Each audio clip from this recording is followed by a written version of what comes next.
It is about 40 degrees here in Northern California, but I'm wearing shorts because I'm heading to Southern California. I'm loading up the Red Rocket and I'm gonna go hook up with a couple of my friends that I met on the last Chasing Epic Moab trip.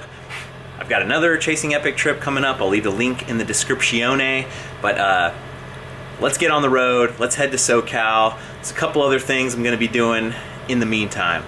Helmet, shoes, pedals, pump, check. Everything's good. 43 degrees. Blast that heater. It's about 8 a.m. on Saturday. I don't expect to hit too much traffic.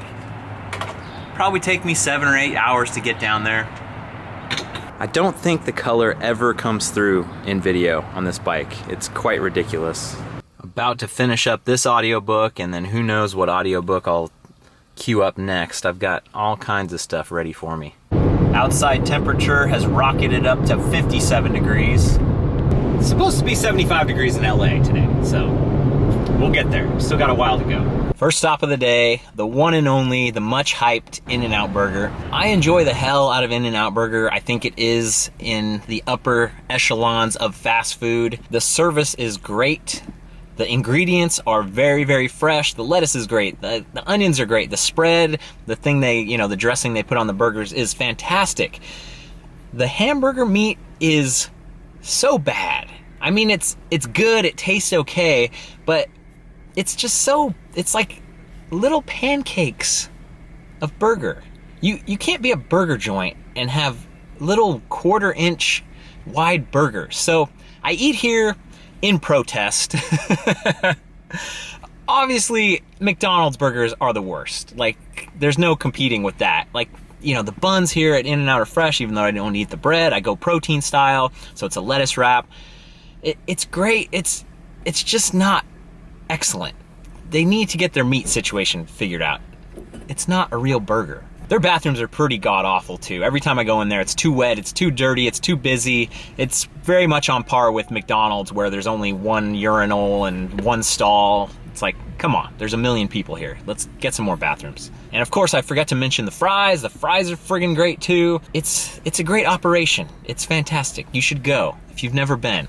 But do not try to tell me it's a great hamburger. Oh, it's a cluster. I got in and got out pretty easy, but now it's just a madhouse here. I forgot to tell you guys what I actually get at In-N-Out when I go. So I get quadruple meat, protein style, which is like the lettuce wrap, and then no tomatoes with grilled onions. And that always confuses the people at the counter. As good as the In-N-Out employees are, they are the A+ players in the fast food world. It's still maybe once out of every 10 times I go, the person can just boom, boom, boom, like do it fine. But most of the time it's like, no cheese, what? I just don't know how to frame it for them to actually get it. So I've always thought that I need to just take a picture of my receipt when it works out and just show it to them. Strangely enough, I actually ran into someone I knew at the In-N-Out Burger in Kettleman City. It was my old buddy Andrew, who I used to work with at the Chevys in Fairfield as a busser. We were both bussers. We probably got hired the same day. That job was really, really hard. Working at a restaurant is a friggin', I guess a nightmare. I don't know, it's very, very hard. The craziest, hardest days you would work, you would come home with cash in your pocket because bussers would get tipped out from servers. Every server or waiter would give you, a certain amount of money at the end of the night that was a percentage of their tips. So on the crazy nights where you would make maybe $100 and you would take that cash home, you would just feel so hurt. You'd just be dead. Such hard work. Those kind of jobs really mold you into a person that wants to work with your mind and not with your body. Even though I guess what I'm doing now is kind of 50-50 body and mind. We were recounting a bunch of different funny stories and trying to remember the names of all the different people we worked with, all kinds of people whose names I forgot but Andrew knew, and then names he forgot that I knew. And I had to retell the story about when, Chevys, you make all the salsa fresh. So there was trays of tomatoes. Like you would put in 2 or 3 trays of tomatoes and other spices. You'd load it into like this thing that looks like a cement mixer, and you would spin it around and that would make the salsa.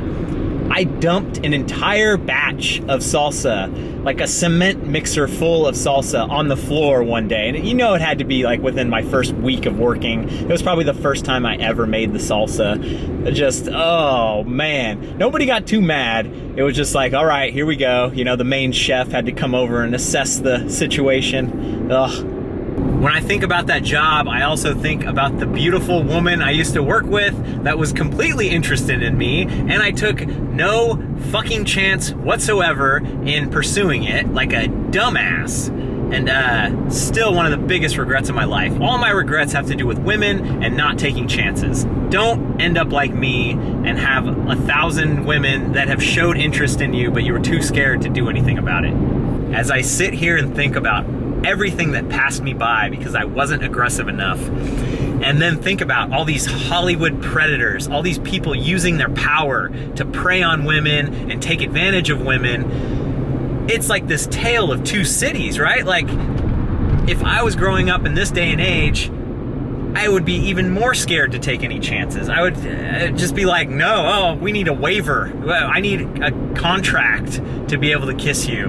Versus all these creepy guys that are just gonna friggin' go, they're not gonna stop. They're just gonna find a different way for their outlet of creepiness. They all knew it was wrong. Like, you're not gonna stop this aggressive. All these guys are in positions of power because they are ruthlessly aggressive. It's not just their sex lives, it's their normal lives too.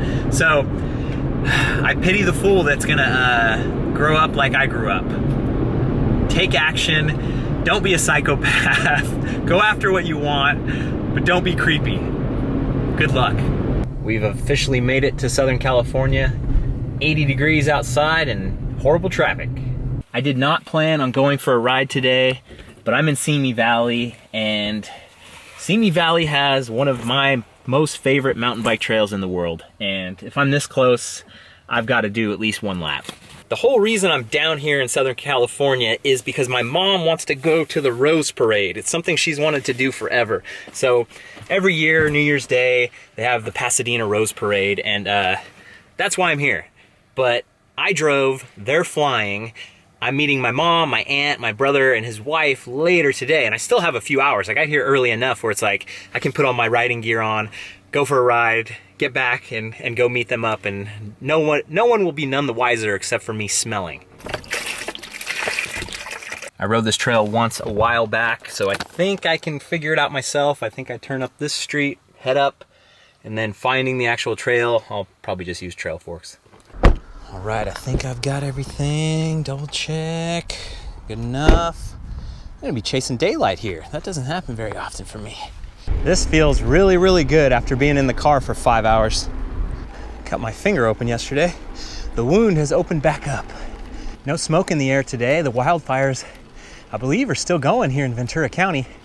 It must be out to the west in Northmore.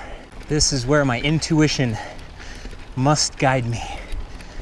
Oh, it all looks the same. All right, I found it. It's all looking familiar.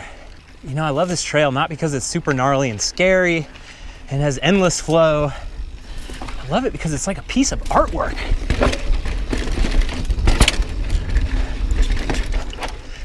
All this natural slate and stone. And where's the trail go? Okay, I see the entrance. I'm supposed to go this way. But it's this beautiful landscape that is just all part of it. 1,200 feet of descending in just like 1.7 miles. Okay, here's a little drop. Oh, it's a big drop.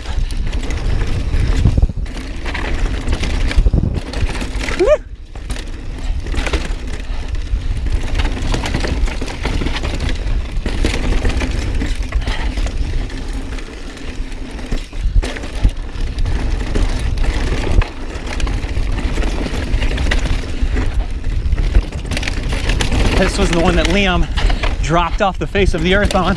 It scared the hell out of me. Definitely some more scary stuff coming up.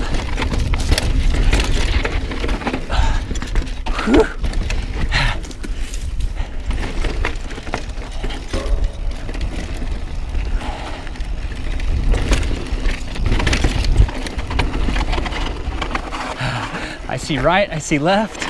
I see a big old drop right here. This is where I lost my Garmin last time. It's so steep that it flew out of the back of my bag and then it hurtled down the trail. Last time I used it. Just been using my iPhone ever since. Whoops. This right line is perfectly fine. Just had to get a feel.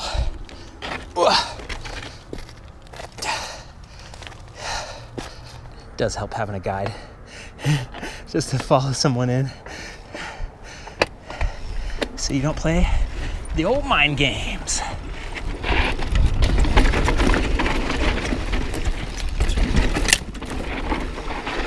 Whoa.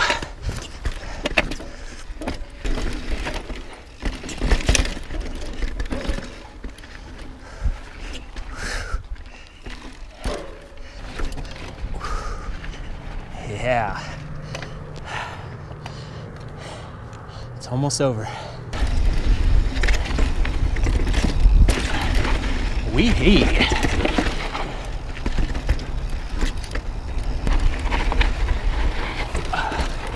Stare straight into these ruts here. Oh. All right. Oh, I don't remember this.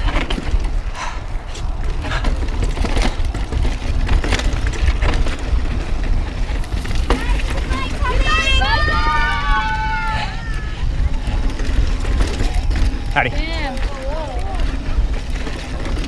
Thanks.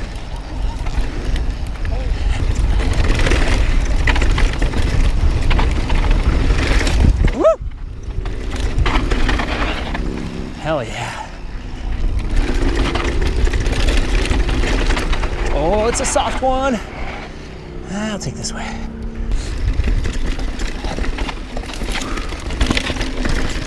All right. It was worth it. I love this thing. I would love to ride that thing 5 more times today. Get all the stuff I messed up and just really know the trail. It'll have to wait till next time.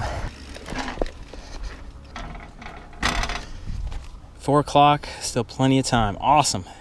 So I love my buoy core changing towel, but the problem always is that you still have to stand in the dirt. So I end up using this bag. The bag gets dirty, so I need to buy like a little floor mat at AutoZone or one of those places so I can just lay it down and then put it back in the car and be able to wipe it off. And now let the stink bag begin. I am super stoked that worked out. I'm usually not the type of person to just do spur of the moment type stuff. I like to plan everything out. I feel like watching Casey Neistat videos has inspired me a little bit because that guy will do something. If he has 5 minutes in his day, he will do something. So I had time, I made it happen. Friggin' awesome. Back at it, back to the traffic. Got about an hour according to Google Maps. There's a crash on my route, apparently. Huh, who would have thought? You guys heard of this band called Radiohead? Ooh-wee! Got some good hits. I can't play you any of it or YouTube will delete my channel, so just take my word for it. I've made it to the Marriott and I'm getting to pay the privilege of $35 a day to park here and I can't find a single spot. Rinky dink. Okay, found a spot. Good. Not good is that this parking garage is not covered. My last parking garage in LA that was $35 a night was covered at least, and you had some little taste of safety. So I'm probably just gonna break the bike down and throw it in the back of the car. Sweet, I fit the bike in just fine. So now it's just a matter of getting checked in, waiting for my mom and my aunt and my brother and his wife to show up, and that's it for today. Thanks for watching, you guys. I'll see you on the trail.